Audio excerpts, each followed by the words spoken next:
வணக்கம். வாங்க இன்றைக்கி முல்லை கிச்சனில் ஹெல்த்தியான கிட்ஸ் லஞ்ச் என்னென்னு பார்த்தலாம். ஒரு 25 கிராம் அரிசியும் 25 கிராம் துவரம் பருப்பும் நல்லா கழுவி அதை நான் ஊற வச்சுருக்கேன். இது கொஞ்ச நேரம் ஒரு அரை மணி நேரம் ஊறட்டும். ஒரு அரை தக்காளியும் ஒரு 5-6 வெங்காயம், அரை மிளகாய், ஒரு 5-6 பல் பூண்டு அதையும் நான் எடுத்து வச்சுருக்கேங்க. இப்போ நான் ஒரு சின்ன குக்கர் வச்சு அதில் வந்து இந்த அரிசியை பருப்பும் தண்ணி இல்லாமல் ஆட் பண்ணிட்டேன். இதிலே நாங்கள் எடுத்து வச்சுக்கிற வெங்காயம், பூண்டு, தக்காளி அதையும் ஆட் பண்ணிடலாம். இதுக்கு கீரை சாதம் தாங்க இன்றைக்கி கீரை சாதம் தான் செய்ய போகிறோம். கீரை சாதம் என்ன கீரைன்னு பார்த்தீங்கன்னா, நான் சிறுக்கீரை தாங்க எடுத்து வச்சுருக்கேன். சிறுக்கீரை, பாலக்கீரை இது ரெண்டுமே கீரை சாதம் செய்யும் போது ரொம்பவும் டேஸ்ட்டாக இருக்கும். கீரை சாதம் செஞ்சிங்கன்னா அந்த தலையை மட்டும்தான் போடணும், அந்த குச்சியெல்லாம் போடக்கூடாதுங்க. இந்த அரிசிக்கே பார்த்தீங்கன்னா ஒரு 2 பிடி அளவுக்கு நான் கீரை எடுத்து வச்சுருக்கேன். உங்களுக்கு வீடியோவில் பார்த்தாலே தெரியும். அந்த கீரை கழுவி கட் பண்ணி எடுத்து வச்சுருக்க கீரையை வந்து அதையும் நான் ஆட் பண்ணிவிட்டு அதிலே நான் உப்பு தேவையான அளவு ஆட் பண்ணிவிட்டேன். இதில் 50 கிராம் அரிசி பருப்புக்கு 150 ml தண்ணி ஆட் பண்ணிவிட்டேன். இதில் கொஞ்சம் மஞ்சத்தூள்லாம் ஆட் பண்ணிடலாம்.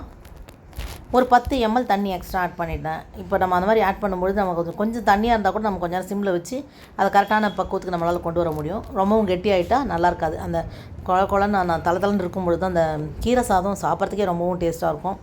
இப்போ இதை நம்ம குக்கர் மூடி போட்டு வெயிட் போட்டுடலாம்.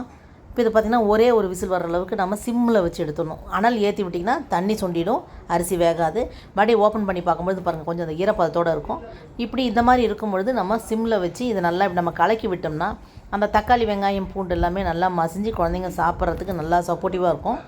அது வந்து முழுசாக இருக்கும்பொழுது குழந்தைங்களுக்கு ரொம்பவும் டிஸ்டர்பாக இருக்கும். அந்த மாதிரி இல்லாமல் லைட்டாக வந்து ஸ்மாஷ் பண்ணி விட்டுருங்க. இப்போ எல்லாமே சின்னவங்கலேருந்து பெரியவங்க வரைக்கும் எல்லாருமே கீரை சாப்பிடுங்கன்னு சொல்கிறாங்க. நம்ம குழந்தை அப்பேற்பட்ட அந்த கீரையை வந்து நம்ம குழந்தைங்கள்லேருந்தே கொடுத்து பழக்கம் பண்ணிடணும். இதில் கீரைன்னு பார்க்கும்பொழுது இதில் வந்து தாது உப்புக்கள், ஃபைபர் கண்டென்ட் எல்லாமே அதிகம்.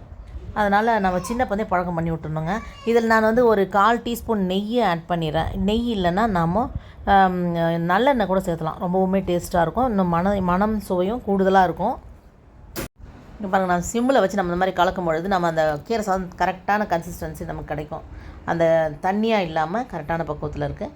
இப்போ இதை வந்து நம்ம ஒரு லஞ்ச் பாக்ஸில் ட்ரான்ஸ்ஃபர் பண்ணிடலாம். குழந்தைங்க சாப்பிட்லனா கூட கொஞ்சம் கம்பல் பண்ணி அல்லது நைஸ் பண்ணியாவது கீரை கொடுத்து பழக்கம் பண்ணுங்கள். Lunch box ready. இப்போ நான் சபோடிலான்னு சொல்லக்கூடிய சப்போட்டா பழத்தை தான் நான் பாப்பாவுக்கு எடுத்து வச்சுருக்கேங்க. ஒவ்வொரு பழம் ஒரு நாளைக்கு கொடுத்து குழந்தைங்களுக்கு பழக்கம் பண்ணுங்கள். வீடியோ பிடிச்சிருக்குங்களா? பிடிச்சிருந்தா லைக் பண்ணுங்கள், ஷேர் பண்ணுங்கள். தேங்க்ஸ் ஃபார் வாட்சிங். பாய்.